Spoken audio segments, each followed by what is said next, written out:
Hi, Luke here from Total Knife Care with an instructional video on how to change belts on the Nirey range of electric knife sharpeners.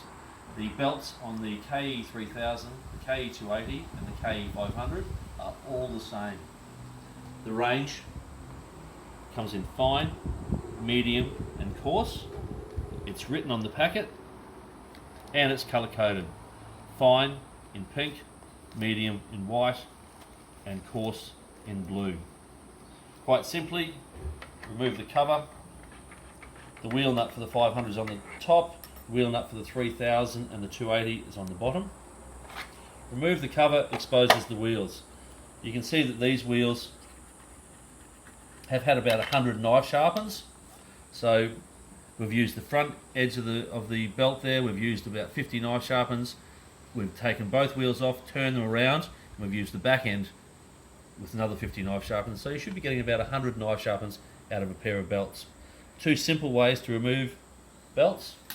One is to just cut it on the ridge with a pair of scissors and peel off the belt.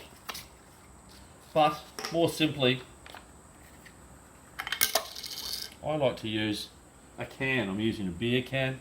Is there nothing beer can't do, but any sort of can. Put the wheel on the top and just pull down gently, removes the belt. So, as I mentioned, the machines come set with fine belts. I'm putting fine belts back on this machine. And get the wheel, put the belt on, just make sure that the belt hasn't tucked over right the way around there, and simply tap it. Enjoy.